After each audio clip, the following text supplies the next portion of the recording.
Okay. Okay. All right, Mayor. Let's start talking about the morning of April 27th. You wake up to all this weather happening. First off, just talk about the days leading up to that and that morning, how it all sort of happened. Well, I've never had an experience in 20 years of this job like I did that morning. I woke up, I got a phone call about 4:30 a.m. saying we were going under a tornado warning. So I got up, and I normally get up around that time anyway. Was listening to the local morning news that was going on and the live coverage coming from Fox 6. And then we experienced the tornado warning. We dealt with that. Not a lot of damage within the city. So I went for a jog that morning, and I remember the eerie feeling. The sky even looked a little bit different. That eerie feeling still sticks with me today, like there was going to be something unique and different.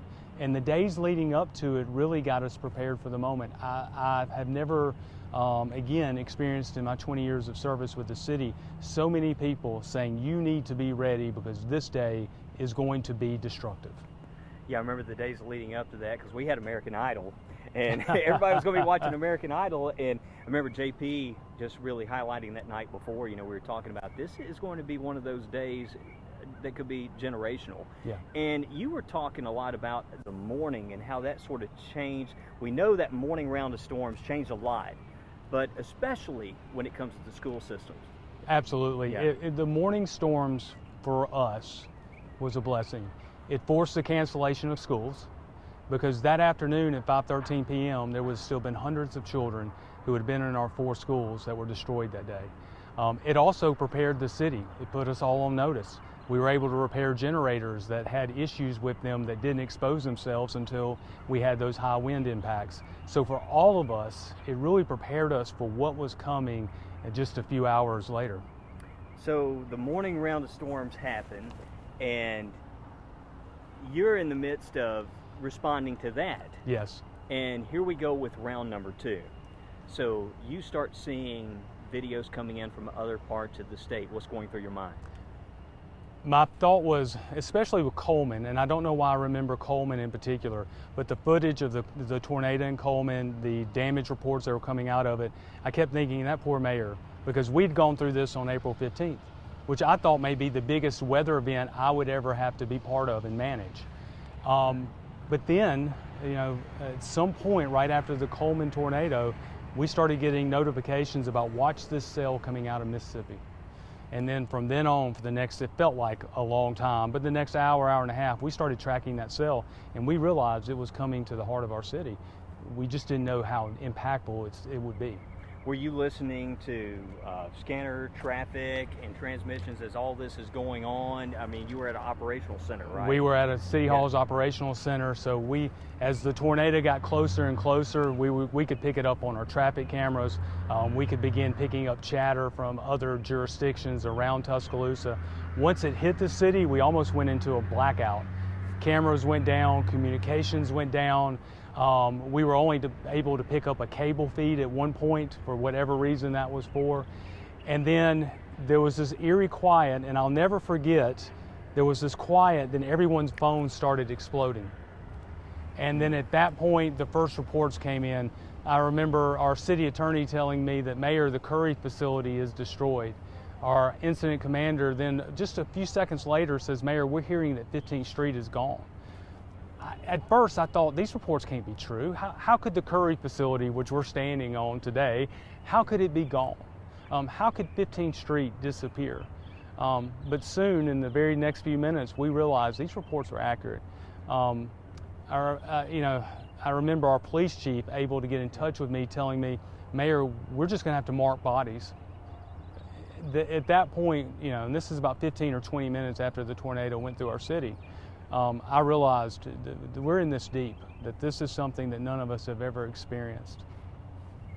So over the years, we've seen so many weather events happen, whether it was Hinton Place that was struck in 2000, all these tornadoes, and you've heard the stories of the late 70s outbreak, but to think something of that level can happen, and here you are this day, you're seeing this, and it's kind of hard to wrap your mind around it.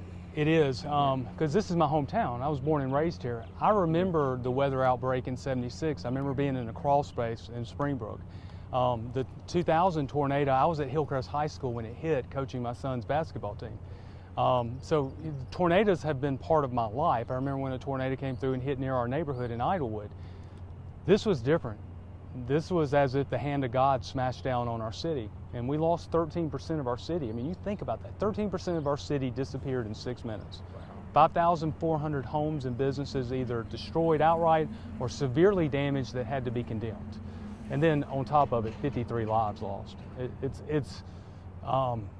I don't know how we did it at the time. Sometimes I look back and go, how did we pull through this? Because it felt like at moments we were just tossing pebbles against a battleship. I've been to some of these towns right after major tornadoes like Selma, and you look at the devastation, and I think for a lot of us out there, we just look at this and go, where do you start? Where do you begin? For something like that and for that day, where did you guys begin? Where did this, to start picking up the pieces, putting things back together? Well, we had two things working in our favor. In 2009, our entire team went through at Emmonsburg, Maryland at the FEMA Training College, went through the Incident Command Training Center. A week-long training where in the morning you went to classes, in the afternoons you went through scenarios. By the way, our final scenario was a tornado coming through the heart of our city. We also had April 15, 2011. So that gave us a practice run. So for us organizationally into our incident command response model, we had good practice in knowing what to do. Where we start? Well, number one is we started on life safety. We need to identify the missing, we need to take care of the injured, we need to make certain all accesses to the hospital are open. That was number one. Number two is there was, as you may recall, there was another tornado warning that was issued after that. Right. So we had to make a decision. Do we stay out in the field or do we pull back? We made the decision to stay out in the field. We took a hell of a gamble in doing that because we just didn't know. The third thing we had to do then was focus on how do we clear our roadways? How do we clear our infrastructure?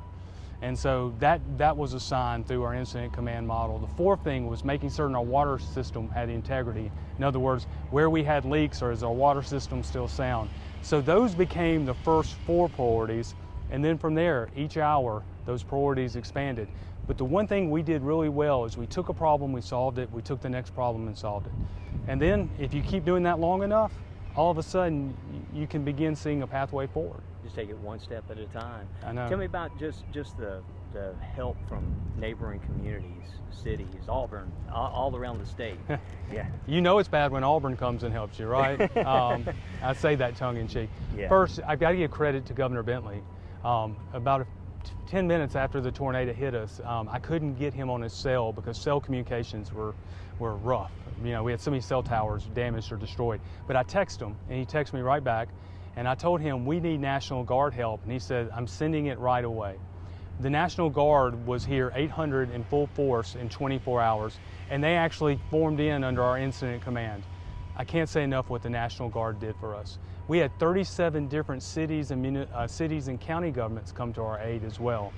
But in those first few moments, the city of Northport and UAPD and the Tuscaloosa County Sheriff's Office, they had our back. And they were here, and I can't say enough, Northport Fire and Rescue, they came to Tuscaloosa as if it were their own city.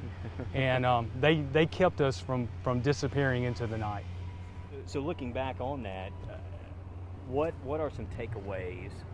Let's, God help us that day ever comes again. I mean, we always say with severe weather, it's a matter of when, not a matter of if. Yeah. So when that day comes, what's something you will always remember from that, from a response side of things? Number one, be prepared. We were prepared. We had gone through the training. We keep our incident command model active always, and so we were prepared for the moment.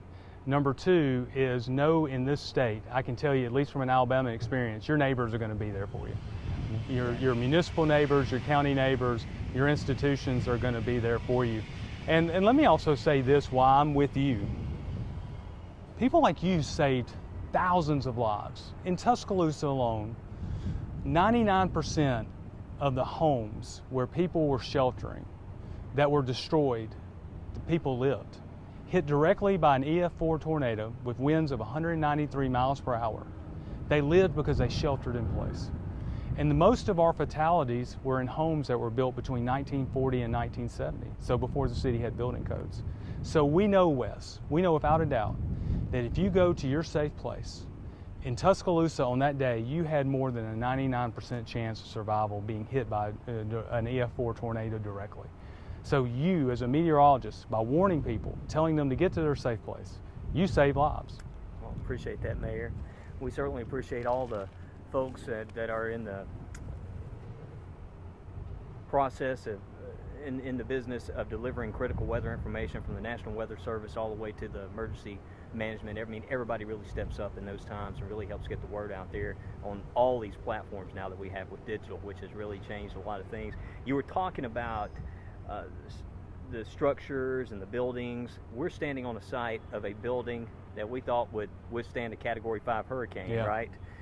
Tell me a little bit about the Emergency Operations Center, where we're at today, because we're going to show some of this, and just your thoughts. It's your command center, right? Yeah. Or your emergency operations center, and it's one of the first things to go on that day.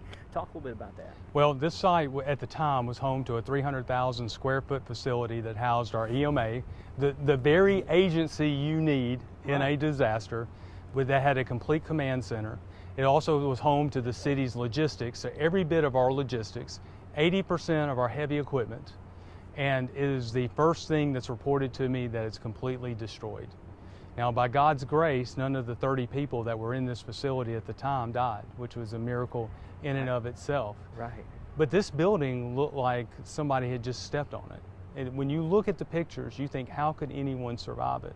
And that just shows you how powerful the tornado was that day. This was the second building within the city limits that was touched by the tornado, completely destroyed. If it could do this to the Curry facility, we understand the power that a tornado can pack. Certainly one lesson learned out of that day is I know sometimes a storm may not impact where you live. To someone it might be there April 27th, but in Alabama we need to take tornado warning serious. You need to take it serious. I have experienced two tornadoes, really three, in my life where I've been a part of, just physically a part of. April 27th, it didn't come near me, but I certainly saw its impact. Take the warnings, heed the warnings, play the safe game. That is the best thing you can do. And I'm absolutely convinced of this, and I hopefully have become an advocate for it, where it can make a difference. Go to your safe place. If you go to your safe place, you have a very, very high chance of survival, even if you're hit directly by a tornado. The data in Tuscaloosa is clear. Well, I know behind the scenes, you were so busy during that time, and everybody was busy. Folks were without power. You couldn't really see what was going on, but I just, from someone from Tuscaloosa, knowing you as long as I have, I can just tell you I was very proud of all the work you were doing, and the resilience and leadership you showed in this city. It was a very proud moment for a lot of us. Well, and I just want to thank you for all the work you did on that day, because I just look at, when I saw some of the scenes coming in, I just could not believe it, because we had just seen this on 2000. So what are the odds of here we are again on camera, seeing another F4 move into our town? I mean, it's just unbelievable, right? It is. And first, I'm a reflection of an amazing team, 1,400 city employees that stood up and stood in the gap, countless agencies like the National Guard and municipalities and counties that came to our rescue. But two, I don't know about you, but I can't hear a tornado siren anymore without my soul just going out of my body. It is hard now. I mean, it's so many, so many families that I spent time with who couldn't find their children. And there's just no answers. There's nothing that prepares you for that. There's nothing that prepares you that 4 days after the tornado, your rating agencies want a full financial briefing to make certain that the city can financially have the capability to withstand the years that are in front of you managing this disaster. There's nothing in life that prepares you for it. And so when I hear those tornado sirens, they just bring back the worst memories of April 27th. And I guess that's something I'll probably just carry the rest of my life. Well, it's been 15 years. It's 15 years. It's hard to believe it's been that long. It's hard to believe. And in Tuscaloosa, it's almost like it's a place when you say before the tornado and after the tornado. Because for all of us, it changed our lives in some ways big, in some ways small. But for all of us here in Tuscaloosa, especially those of us that lived here at the time, it is a line of demarcation. The thing I'm most proud of, though, we will never be able to do anything for those who lost a loved one or lost their business or lost that sense of security. Everything we do will probably fall short. But I would like to believe that everything we have done has worked in a way to honor all those who've lost so much. And I'm very proud of what we've been able to accomplish.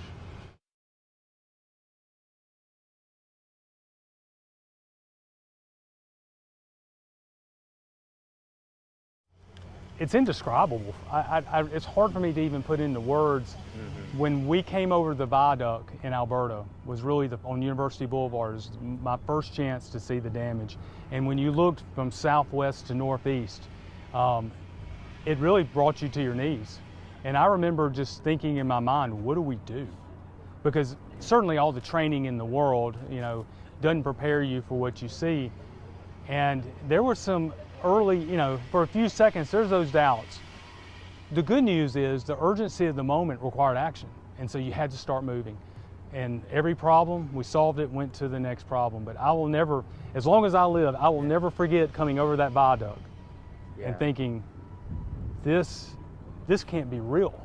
I mean, seriously, this just can't be real. This is a dream. Right. I mean, you see, for so long, you saw some areas in Tuscaloosa County that had been hit by tornadoes, sort of expected some, for years it seemed like it was always ski lodge apartments. Ski lodge apartments always got hit. But then to see some of these areas that you've never seen, like Hinton Place at time, it's like, wow, it's just one day you go and one day it's gone. But it wasn't just there, it was at 15th Street. So many popular areas with so many businesses. You hear about the tornadoes in the country a lot. Yeah. You don't see them as much through the city, right? When the president came, I rode with the president. He came on the Friday following the Wednesday tornado. And I rode with the president, and I was giving him a briefing on the way to what we were calling the recovery zone. And so, excuse me. So I was giving him a briefing on the way to the recovery zone. And as we turned left to get on 15th Street from I-359, and we got to Forest Lake, I remember him looking out the window and then turning back and looked at me and he said, "Walt, oh my God." And I said, "Yes, sir, Mr. President." And he goes, "This is unlike anything I've ever seen." I said, "Yes, sir, we're glad you're here." For me, that was validation that what we were seeing wasn't because this was our hometown. Even the President of the United States, who has toured war zones, realized that what we had experienced was something really unnatural, if you might say, in terms of just overall damage and scope of April 27, 2011.